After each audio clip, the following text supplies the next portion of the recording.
انت سوادعه اما انت بدل مصطفى اخريي وما قال ملاكي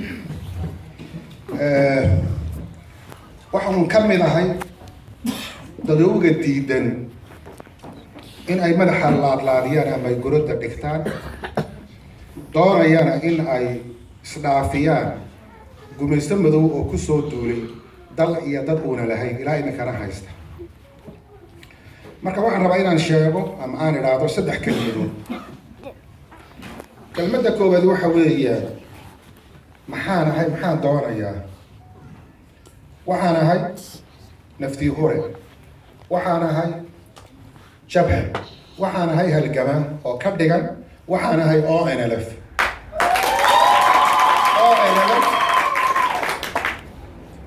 ONLF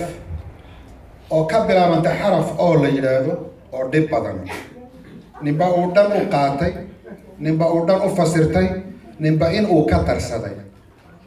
dhinaca kale waa xarafka keliya ee difaaca leh isku meegaarsan yahay marka meel laga soo gala ma laha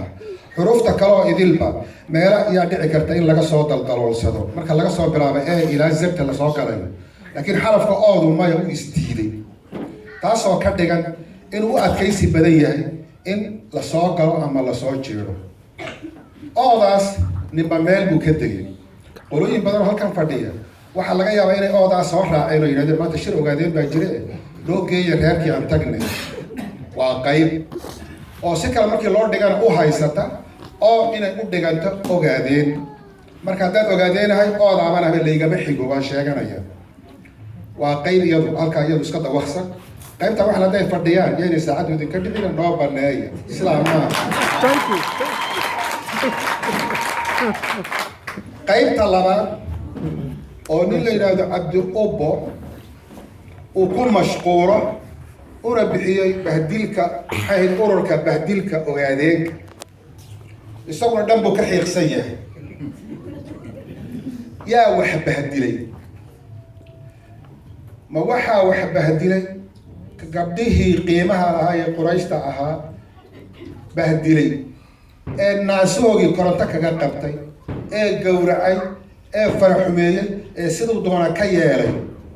miyaa wax dilay mise ka dhiidhiyey baa wax diiday oo wax bahdilay maka odayaasha soo qaaday ee ogaas iyo xurmadii uu lahaa intuu soo dhaafiyey siliga ku deldelay iyaa ogaadeen bahdilay mise ka dhiidhiyey ee diiday baa bahdilay ma waxaa bahdilay ka amxaarka soo raacay mise ka maya yidhi ciidayda waan iska diiday kee bahdilay kaasina waa qayb kale oo isaguna uu ka dhacsan yahay dareenka laakiin isagu layaa ma laho waa la soo diray qaybta saddexaad waa Soomaali weyn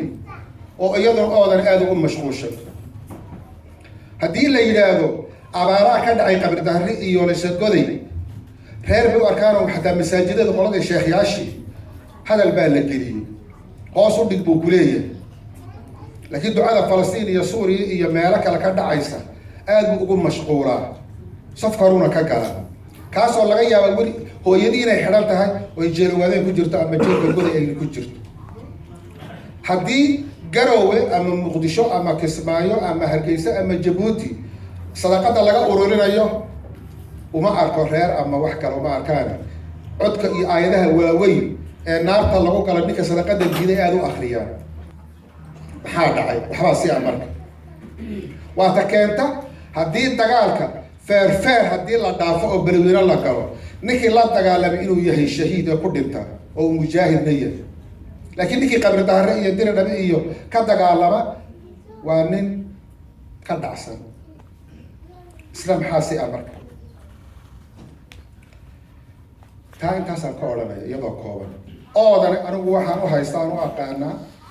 dal iyo dad ogaadeen baa la yidhi ogaadeen lama odhanin soomaalida ogaadeen yaa la yidhi ogaadeenka soomaalida aan lama odhanin waxyaabaha la isku dhaafsan yahay marka anigu waxaan u aqaanaa dal iyo dad lagu soo duulay ilaa iminkana la haysto duulaankii ugu horreeyay uu dhacay 1897 duulaankii labaad uu dhacay كل سجال بقول يا أفرتن يا سيدتي كي إسرائيل كانوا أودعي كل سجال بقول يلحي يقطعكي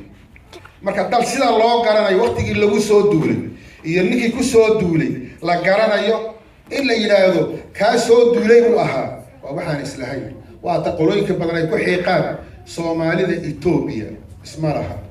hadaa tirado waan dhaaranayo oo tirado wallahi tallahi maanta idin waxa lagu haysanaya oday ama islaayir iska ciyaaraysan baa lagu qaadanaya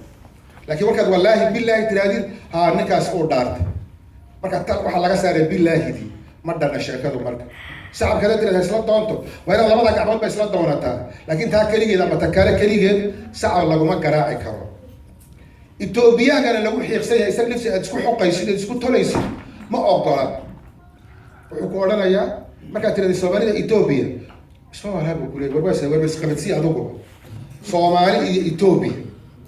أورما إثيوبيا مغرب ميسي أمحارة إثيوبيا مغرب ميسي عنفرت إثيوبيا أنت بدل الله مغرب تفرق إثيوبيا لا مغرب maxaa Soomaalida baas ku dhajiyay Ethiopia waa arrin iyaduna aan islahayn sida awgeed Ethiopia waa Ethiopia Soomaaliyuna waa Soomaali weeyaan marka dal iyo dad Soomaali ah oo muslimiin ah oo lagu soo duulay ilaa imikana la haysto iyay oo waxay doonaysaa in ay ku celiso lambarkeedii iyo taariikhdeedii iyo gobonnimadeedii ay tiraado war maqala ma doonayo أدي سمنا وحبا إيجابي تشيران لكن دير دابا قبل الظهر جودي فيق ومايا أو ومايا أنتوا اللي لقيتوا لي هذا ومايا